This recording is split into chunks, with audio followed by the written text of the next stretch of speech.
Hey everyone, I requested an invite to the Titanfall Beta for PC and finally got in. Here is some gameplay from the beta. The beta has two maps, Angel City, which has an urban layout, and Fracture, which has a few buildings spread around more open areas, and three modes, Attrition, essentially Team Deathmatch, Hardpoint, which is like Domination but not like Black Ops Hardpoint mode, and finally Last Titan Standing, which begins with you in a mech and has no respawns. So far the beta has been very stable for me, easy to get into lobbies, little or no lag, and there are dedicated servers with low ping. They show the ping after every match. First off, let's talk about a contentious issue with the game, that being that it's 6v6, but they do include bot infantry. The bots are not very smart and easy to kill, which is good because racking up kills reduce the time you wait for your Titan. But still, there's an argument that next gen and PC should support 9v9 or greater, similar to Battlefield. That said, most players so far have commented that there's plenty of action all the time, plus the maps are pretty small. After a certain period of time, which as I mentioned can be reduced with enemy kills, you'll be granted your Titan. You point to an area with your D-pad and signal to land. Your Titan can damage or kill enemies when it drops down, since it comes down so hard and fast. After that, you can either hop in or ask it to tag along with you. You might think the Titans are overpowered against infantry, but to me it feels like tanks versus engineers in Battlefield.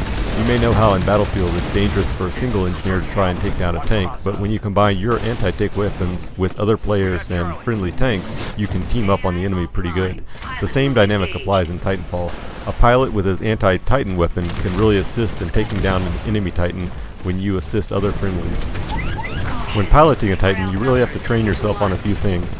First, don't just stand still and take abuse. Use the A button to do sideways sprints to avoid fire. Titans are also equipped with an extra weapon like Sidewinder rockets. You should remember to use them, but they do have a reload period. Last, be sure and engage the Titan's shield, which has a cool effect where it collects enemy incoming fire and then shoots it back at the enemy when you release. But don't engage the shield until being fired upon because that has a long cooldown period and you don't want to waste it. You have to be aware of enemy pilots. They can double jump up and rodeo ride your Titan, meaning they get on top and start shooting it up close. You can try and eject and take out the enemy or hope your team notices him and takes him out. If you clear him out, you can get back in your Titan if it's not too damaged. When your Titan is disabled and about to explode, you can eject. This flies you up high so you can try and land up high to get a good vantage point against the other Titans. Speaking of vantage points, you should take advantage of your pilot's parquet ability to get on top of buildings so you can gain cover and shoot down on enemies. Plus you can more stealthily approach the other enemies for melee kills. After the game is over, there is a segment where the losing team has to run to a rescuing dropship, and the winning team tries to kill the remaining enemies or take out the dropship. Overall, the action is very exciting, and I can see how this could become addicting like Call of Duty. In terms of what I did and didn't like, the action is very fast-paced. It feels a lot like Call of Duty but with vehicles, like halfway between COD and Battlefield. I do like how the bots add more action, but the bot kills really aren't as satisfying as real player kills. Maybe they'll offer a setting to increase the skills of the bots, or make this a feature of matchmaking. An annoying issue was the intermission between matches was way too long, like a minute and a half.